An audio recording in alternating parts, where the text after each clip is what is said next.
All right, good evening, everyone. Going to walk you through here real quickly a couple examples of simultaneous multiple regression, just our standard multiple regression model, and then walk you through a hierarchical regression and output in SPSS. So the data that we're going to be working with and the handout that we're working with in this example is just this simultaneous and hierarchical regression, and the data set that we'll be working with again is our regression exercise here. If you recall, based on stuff that we've done with the screening, what we have here is a large sample of car accident survivors, and what we're doing is we've evaluated continuous symptoms of post-traumatic stress disorder, continuous symptoms of pain, opiate use as a dichotomous indicator, 0, no opiate use, 1, yes, use.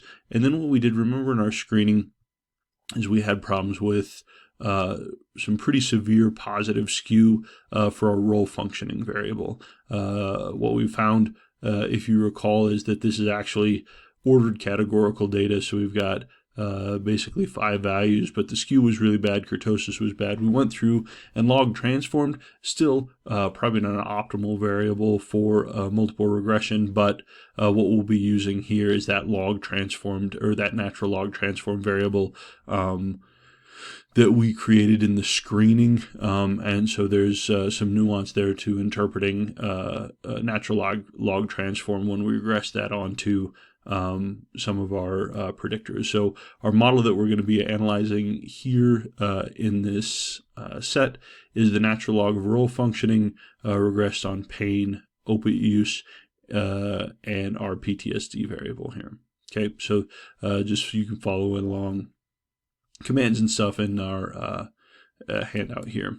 Okay, so remember our data.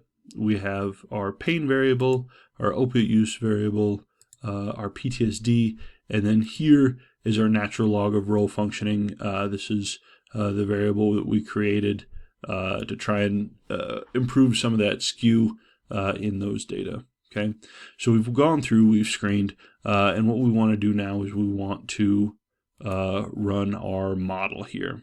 Okay, so what we're going to do is we're going to go to SPSS, we're going to analyze regression, and then go down to linear. We're going to choose natural log of role function as our dependent variable. I'm going to go pain severity. Here we go. Put opiate use first. Opiate use, pain severity, PTSD total score in our output here. Then we're going to go to statistics.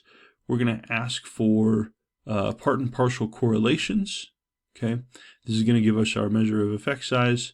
Then we're going to hit continue, and then I don't think we need anything else. This is all going to be things that are relevant for screening.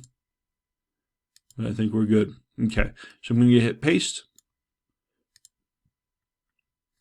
and run this, and this is just going to be our standard regression model. Okay, so I'm going to run this, and we'll see our output here. Okay. So here in our model summary, this is going to give us our R multiple correlation, and then our R squared value. Remember that our R squared is going to be, our R squared here is going to be for these data, proportion of variability accounted for by the set of predictors.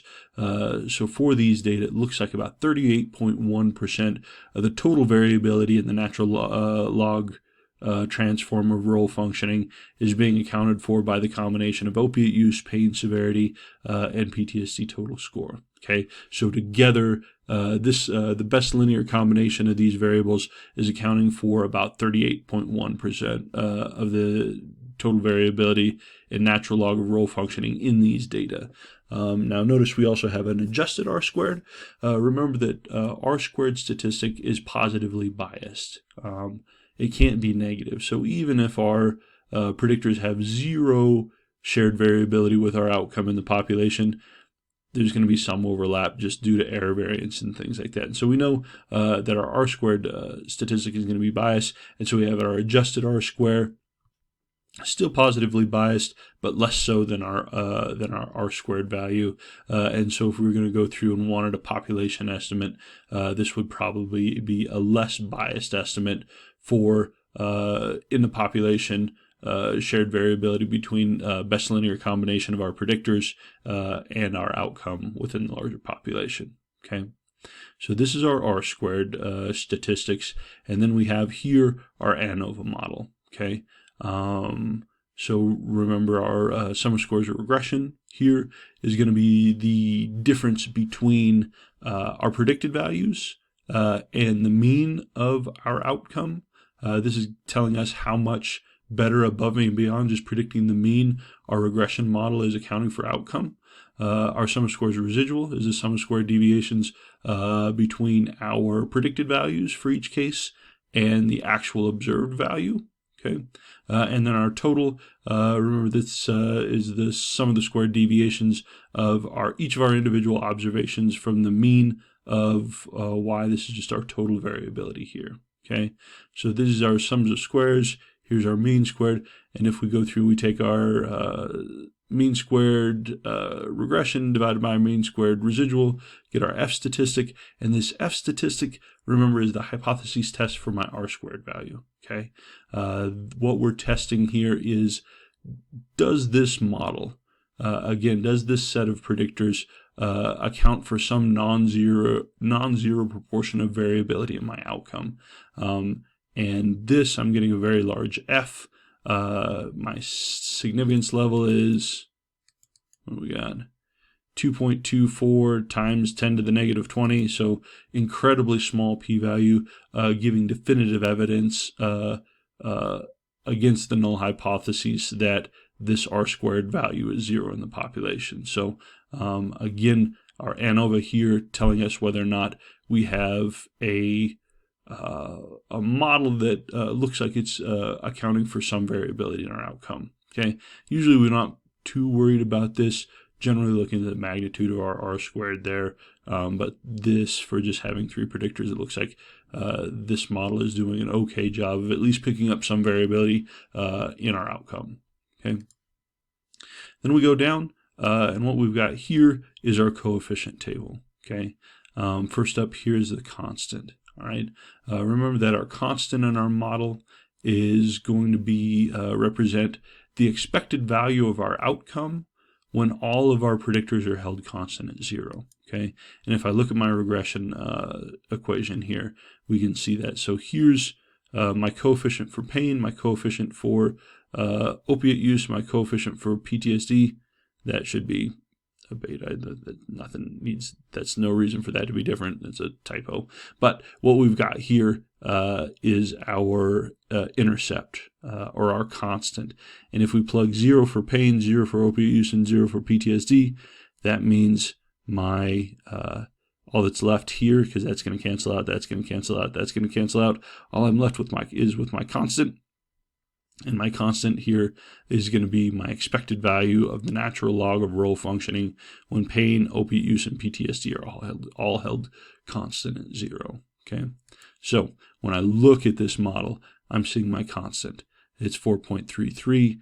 That's saying if I'm looking at a case with no opiate use, with a pain score of 0 and a PTSD score of 0, then my expected value for the natural log of role functioning is going to be 4.33. Okay, and here's my test. This is just asking if that intercept is different than 0. Very clearly is. Very strong t-value, a very, very low score there. So, again, this isn't something we're generally too concerned about, but just wanting you to know how to interpret that constant value and what that means. Okay, then we go down and we take a look at our actual predictor variables, or our explanatory variables in this model.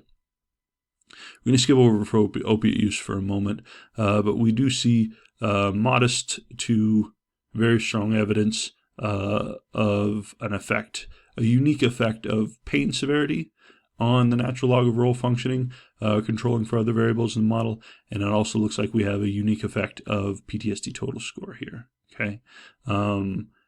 If we go down through, remember that our if we were just regressing this, if this wasn't the natural log of role functioning, if it was just we had regressed role functioning onto pain severity and we had gotten this coefficient, what this would suggest was that for every unit increase in pain score, we would expect a corresponding 0.685 unit decrease in role functioning. Okay, our standardized coefficient here again would just say for every standard deviation unit increase in pain severity, we would expect a little over a half standard deviation decrease in role functioning, right?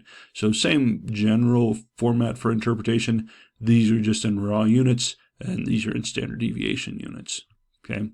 But because we natural logged this, okay, we had some problems with our outcome variable. We decided to implement a natural log transform, and one of the reasons natural log transform is nice is because it still retains some interpretive qualities. Now we're going to go through this in our lecture, but what we know is if we take the natural log of our outcome variable, right, and regress a natural log onto raw predictors, we can interpret our coefficients as indicating the percentage change in y given a unit change in x. So for these data, because we have a natural log of role functioning, we can provide a literal interpretation of this coefficient as indicating for every unit increase in pain severity, we expect about a 68.5% decrease in role functioning. Okay. Same thing with our PTSD total score. If we were to just have a raw role functioning, we would say for every unit increase in PTSD, we would expect a 0.01 unit decrease in role functioning. Now, that's because this is a much smaller number than that, but remember that we can't directly compare unstandardized coefficients. If we recall, pain is on a 0 to 6 scale. PTSD is a 0 to 136. So 1 unit change in PTSD is not nearly the same magnitude of change as a 1 unit change in pain. But if we wanted to interpret this with a raw role functioning, we would say for every unit increase in PTSD total, we would expect a 0.01 decrease in role functioning. But again, because we have taken the natural log of our outcome, we can interpret this as percentage change in our outcome. So what we would say is for every unit increase in PTSD total score, based on these data, we would expect a 1.3% decrease in role functioning. Okay. Again, our standardized coefficient, this is just giving us our outcomes in standard deviation units. So we'd say for every 1 unit, standard deviation increase in PTSD total, we would expect a 0.16 standard deviation decrease in the natural log of role functioning. Our t-values are just going to be our unstandardized coefficient divided by my standard error. Gives me my t-statistic, and we see p-values here are both very, very small. So if we're interpreting this as continuous evidence against the null hypotheses, we have, based on these data, assuming all other assumptions of the underlying model are met, fairly compelling evidence for a unique effect of pain severity on the natural log of role functioning, controlling for other variables. Same thing for PTSD, unique effect of PTSD on the natural log of role functioning. Okay? So these were our 2 continuous variables. We've also got opiate use, and opiate use is a dichotomous variable, so it's just coded 0, 1. Basically, what our unstandardized coefficient is telling us when we have a dichotomous variable is just the expected difference between groups. That's all it's saying, right? So here, what I'm saying now, this is clearly an ambiguous or inconclusive effect, right? We can't really say anything based on these data about the unique effect of opiate use on the natural log of role functioning, controlling for pain and PTSD, okay? But let's say this were, right? Let's say that this was a very small p-value. We had very strong evidence against the null in this case. What we would interpret this opiate coefficient as, we would say that the difference in the natural log of role functioning between users and non-users is we would expect a 0.04 unit decrease, about a 4% decrease in role functioning for users versus non-users. Again, non-use is 0, use is 1, and so we can literally interpret this as the difference between our groups. Okay, now this isn't clearly we don't have really any evidence at all to speak of for a unique effect of opiate use, so we probably wouldn't interpret this coefficient literally at all because we don't have strong evidence that this is different than 0. If we were to look at our, we could do that and probably should. If we go back to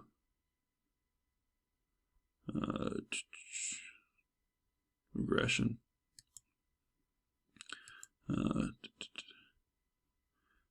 confidence intervals, we should always have requested that. There we go. Okay, so if we're going down through and taking a look at our confidence intervals for our unstandardized coefficients, we see that 0 is kind of dead center in the middle of this. So these data are inconclusive in terms of the unique effect of opiate use on role functioning, on the natural log of role functioning.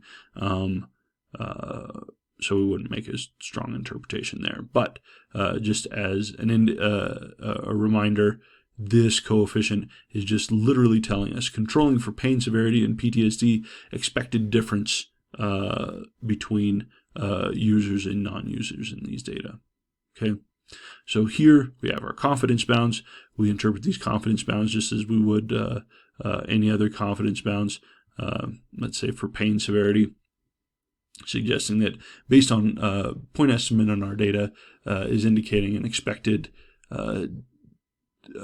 about 68.5% decrease in role functioning for every unit increase in pain severity. However, our data are compatible and would support population estimates ranging anywhere from a 54% decrease in role functioning for every unit increase in pain to about an 83% decrease in role functioning for every increased unit of pain. Okay, so our confidence intervals, interpret those the same way we have all semester.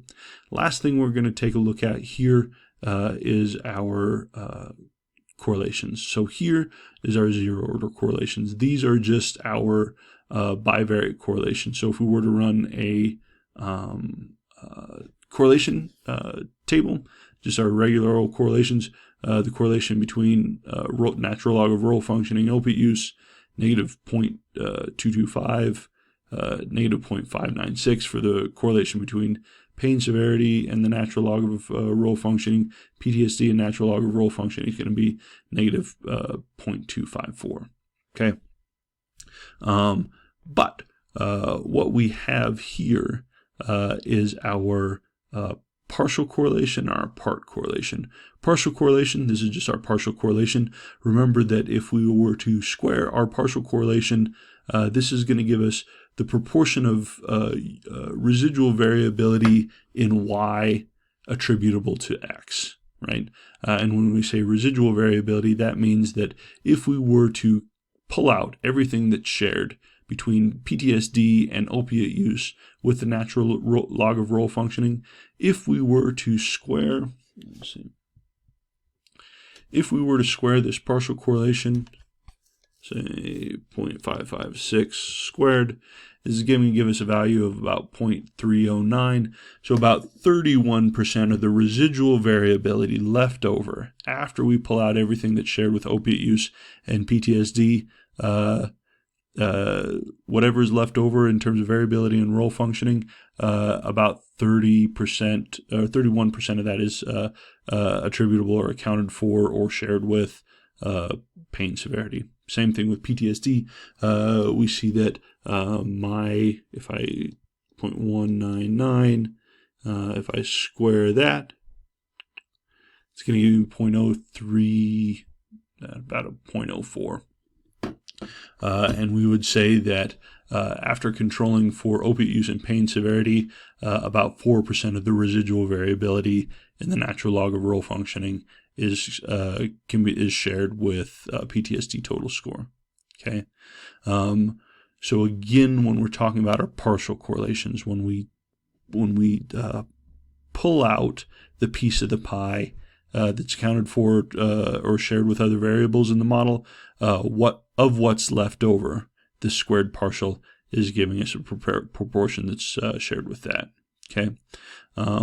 Now you'll notice here that in terms of our bivariate correlations, the bivariate correlation between opiate use and natural log of role functioning and PTSD and the natural log of role functioning are very similar. PTSD has a little stronger correlation, but not much, right?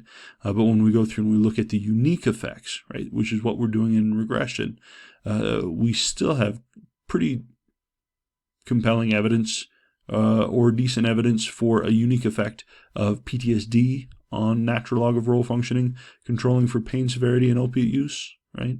But we have very, very little, no evidence to speak of that opiate use, based on these data, that opiate use has a unique effect on natural log of role functioning, controlling for pain and PTSD. Okay.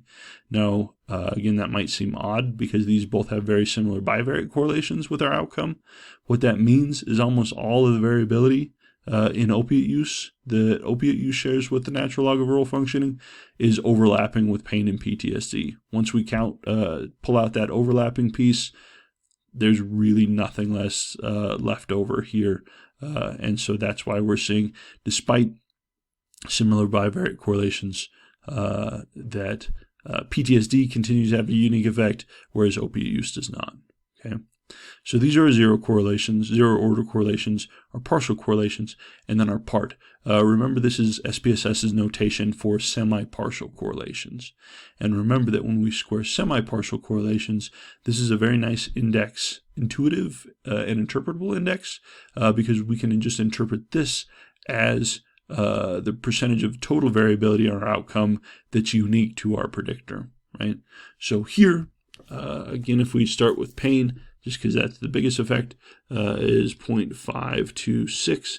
If I square that, it gives me a value of 0.277, which I would interpret as that 27.7% of the total variability in natural log of role functioning is uniquely attributable to pain severity. Okay. Same thing if I would take 0.16 and square that, gives me a value of 0.026.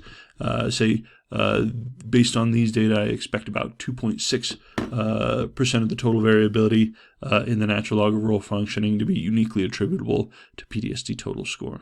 Okay, so zero orders are nice. That's just our bivariate correlation.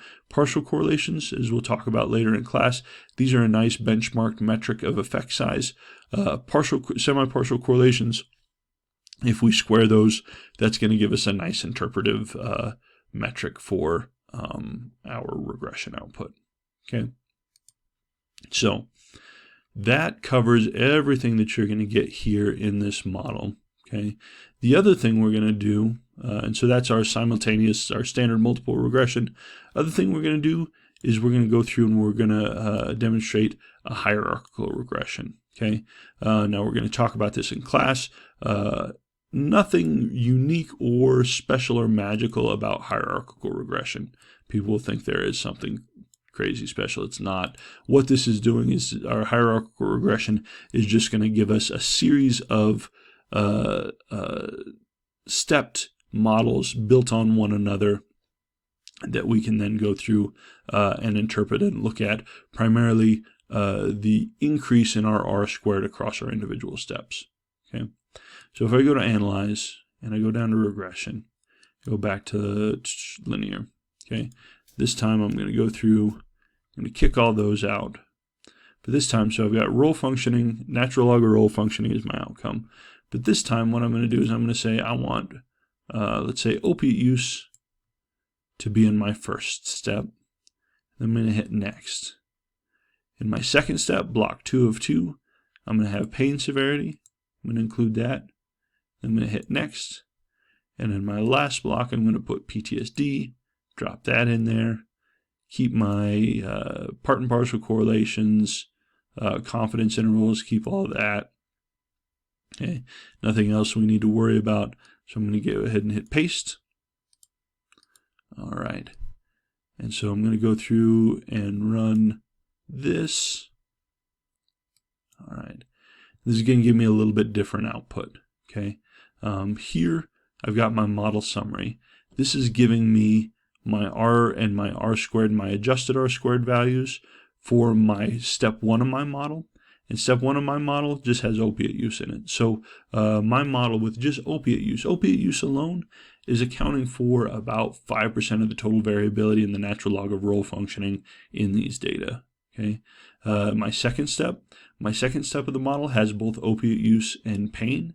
And opiate use and pain together in the second block account for 35.5% of the total variability in the natural log of role functioning. My third step that includes pain, opiate use, and PTSD. All three of these predictors together account for 38.1% of the total variability. Okay. Whoops. Okay. Whoops. We're going to go back to analyze, down to regression, linear, statistics. I also want R squared change. Forgot about that for my hierarchicals. You go continue, hit OK. All right, this is better. So here, for step 1, have my R squared value, and then what I have is, well, R squared with just my opiate use as my predictor is again counting for about 5.1% of the total variability, and then R squared change. There's not much change here, I guess change from 0. But if I go down through and I take a look at step 2 now. So here in step 2, this is my model that has both opiate use and pain. So this is with the addition of pain in my model. Now I'm accounting for 35.5% of the total variability, which is a change from just opiate use alone of about an increase in a little over 30% of the total variability in my outcome is added when I add pain in the mix, right? So pain has caused a big increase in my R squared from step 1 to step 2. We see with the inclusion of pain severity, we've got an increase of 30.4 or 0.304, and we see here that this increase in R squared is associated with an F value of 93.5 and a very, very small p-value here. So we have very strong evidence that the inclusion of pain into this model contributed non-zero variability to my overall prediction of the natural log of R squared. So we got a big jump with pain. But then in my third step of the model, this is where I'm including PTSD. Right? So my third step of the model has opiate use, pain, and PTSD, and we see that my R squared value continues to increase. I'm up to about 38.1% of the total variability in my outcome. And if I go through and I take a look here, that's an increase of 2.6% in my outcome. A smaller F, but still that 2.6% increase in my R squared is still having, my model is telling me that I have evidence that this is not something, a value that's different than 0, right? So I have some evidence, or fairly decent evidence for an increase in my R squared value here, okay? So this is kind of the heart and soul of your hierarchical regression. This is what you're doing. If I were to run 3 separate models, if I were to run a regression with just opiate use, and then I were to run a regression with opiate use and pain severity, and then the third model with opiate use, pain severity, and PTSD total score, these would be the R squareds I would get for each one of those. The only thing we're getting in the hierarchical model is an explicit test of the R squared change, right? So as I add predictors in block 2, is that associated with evidence of an increase in my R squared value? And then same thing with step 3. Do I have evidence of an increase in my R squared value above and beyond whatever predictors were included in block 2? And then here's our test of that. Okay, so down here in my ANOVA model, this is just my test for my model with just opiate use. Okay, test for my model with opiate use and pain severity here. Test my model with opiate use, pain severity, and PTSD total here. We're seeing that across each one of these models, you can think about these as 3 separate models. Each one of these, the R-squared value, 0.05, 0.35, 0.38, each one of those are associated with a non-zero value or strong evidence against that this value in the population is not equal to 0. Okay, so this ANOVA table, you would interpret each one of these as similar to as if you had just run a model with opiate use as a predictor, and then run a different model with opiate use and pain severity, and then a different model with opiate use, pain severity, and PTSD. That's all that's going on here. Okay. Down here, if we go through and we take a look at our coefficient table, again, same thing going on. Block 1, this is just our regression model with opiate use. Okay, and we see that when opiate use is the only variable in the model, this is just a bivariate regression, that we do have evidence of an effect of opiate use or shared variance between opiate use and the natural log of role functioning. We see a small p-value here, a reasonable sized coefficient, and you'll see your part partial and zero order part partial correlation all the same. That's because opiate use is the only variable in the model here. Okay, but as we drop down into block 2, now all of a sudden we have in this regression we have opiate use and pain severity, and now opiate use is not holding any type of, we don't have evidence of a unique relation of opiate use and pain severity. Okay, what this is telling us is that any of the shared variability that opiate use has with natural log of role functioning, that's completely overlapping with pain. And so once we plug pain in the model, opiate use, we have no evidence that that's, or very little evidence that that's contributing anything useful or additional above and beyond accounting for pain. Okay, so we see here evidence for an effect, but once we drop pain in, pain swamps out anything that's associated with opiate use in terms of role functioning, and now we have we have failed to reject the null hypotheses, and we don't have evidence for a unique effect, at least in these data, of opiate use and role functioning. Okay, we go down to our third model. Here we have opiate use, pain, and PTSD. So all 3 of our variables in the model. But if you're looking at this, this should all look familiar at the 3rd step, because if we look at this, constant of 4.33, opiate use negative 0.039, pain negative 0.685, PTSD negative 0.013, p-values of 0.840, less than 0.01, or 0.001, 0.005. This is the exact same thing we found, in our initial regression model or simultaneous regression model. Okay, when we run a model with all 3 of these predictors all in the same model, that's just the exact same thing we're getting down here. So there's nothing special about the hierarchical regression. The only thing that it's doing that's semi-interesting, at least, is that it's taking first a model with just opiate use, and then we see how much, if we add pain severity in the mix, or sort of a set of variables into the mix, how much does our R-squared change? We see that that's evidence of a non-zero value there. And then in block 3, if we add a third predictor or set of predictors to what was in there before, how much does that change? So this R-squared table, this is really kind of the only meaningful thing that comes out of these hierarchical regressions, above and beyond what we would get with an eventual model with all of our predictors in there. Okay, so hope this is helpful. We'll go through this in class, but just want to have this as a reference to help with interpretations and things and going back. So good luck. Let me know if you have any questions, and we'll see you guys on Wednesday.